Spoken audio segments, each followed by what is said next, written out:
Hello out there, YouTube in YouTube land.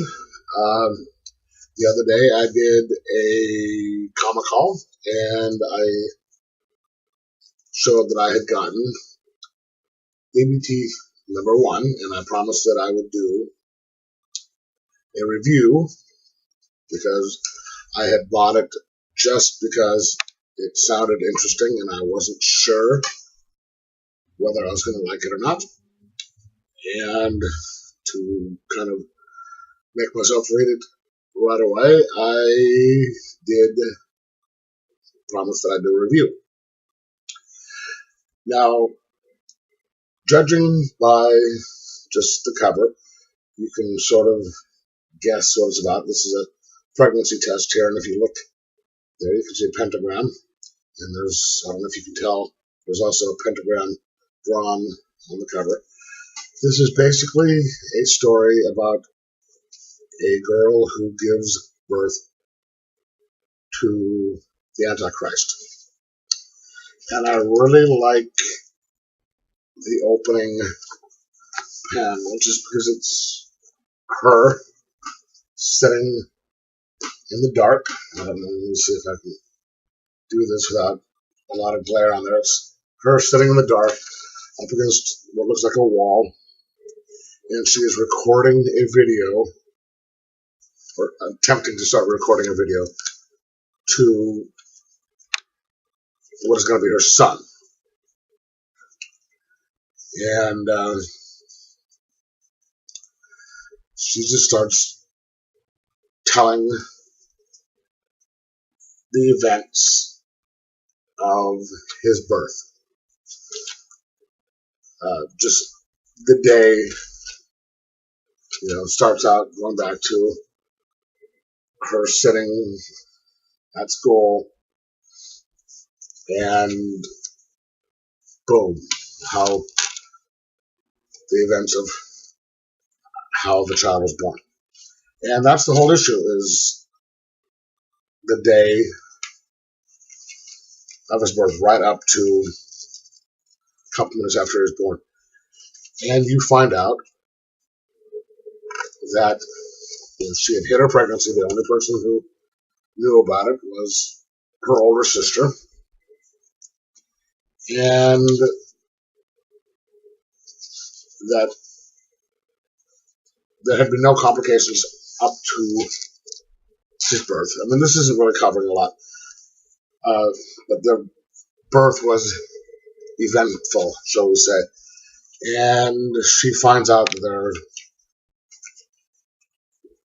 was something wrong as she was giving birth, or right up before she was giving birth, um,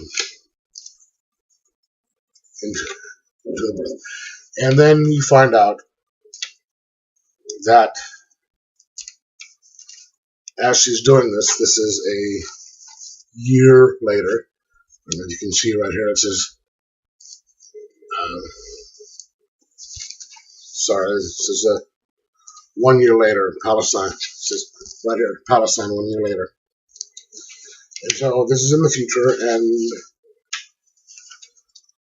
she's telling the story of, I guess she's going to be telling what happens up to that day, because at the last panel it reveals something kind of important that's going to happen 1 year later. I don't want to spoil anything, but I am telling you this was kind of just a nicely paced story with, the art isn't as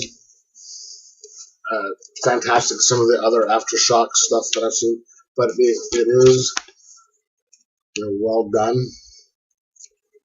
It is different, and like I said, the writing is evenly paced and quite smooth, easy to follow. and it is much interesting, or much relief from a lot of the superhero stuff going on around these days, and a lot of the pain in the butt stuff they're doing with some of the other major companies. And I actually like.